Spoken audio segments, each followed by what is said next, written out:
Hello guys, আসসালামু আলাইকুম। আশা করি সবাই ভালো আছেন। আলহামদুলিল্লাহ।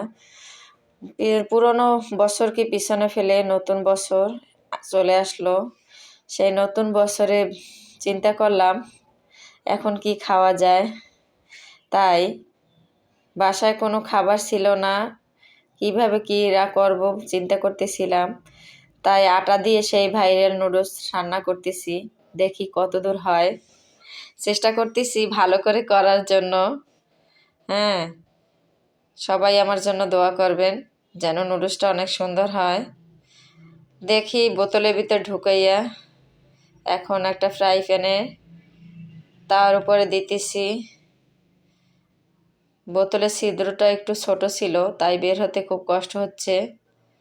দেখেন গাইস কিভাবে হচ্ছে। এভাবে নুডলস বানিয়ে খেলে বাজারের নুডলস কেনার প্রয়োজন হয় না। দেখেন আমরা কিভাবে নুডলস তৈরি করছি। নুডলসের আটা দিয়ে নুডলস কি অসাধারণ ব্যাপার। হ্যাঁ, দেখেন নুডলসটা তৈরি হচ্ছে। হ্যাঁ, কিছুক্ষণ পরে নুডলস দেওয়ার সাথে সাথে কিছুক্ষণ পরে এভাবে তুলে ফেলবেন। তুলে একটা পাত্রে রেখে দিবেন। দেখেন গাইস কিভাবে নুডলস হয়ে গেল, মনে হচ্ছে যেন বিদেশি পাস্তা। দেখেন আমি আবার দেখাচ্ছি। আবার বোতল থেকে বের হতে একটু কষ্ট হচ্ছে, বোতলের ছিদ্রটা আসলে করতে পারি নাই, যেহেতু আমি কারেন্টে চুলায় রান্না করি। গ্যাসে হলে ছিদ্রটা ভালো করে করা যেত।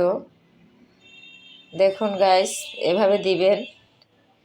আর এটা হচ্ছে আমার নিউ ব্লগ। এখন থেকে এভাবে ব্লগ ছাড়বো মাঝে মাঝে।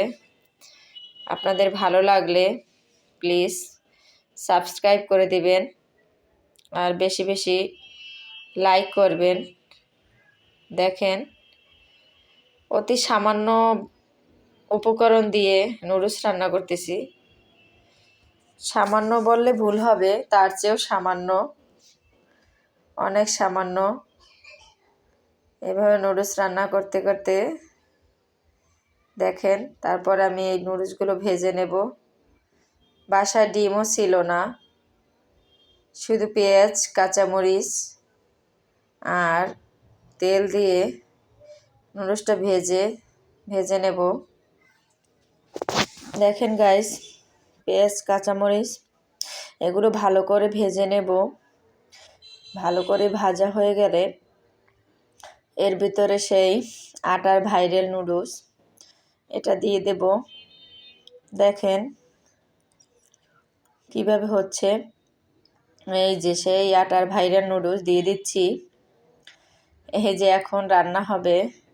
কখন ভাবতেছি যে কখন একটু চেখে দেখব, কখন একটু খাবো। একটু স্বাদ মতো লবণ দিয়ে দিলাম, একটু জিরার গুঁড়ো দিয়ে দিলাম, এরপর নুডলসের মশলা দিয়ে দিলাম। দেখেন গাইস এখন রান্না হয়ে গেছে।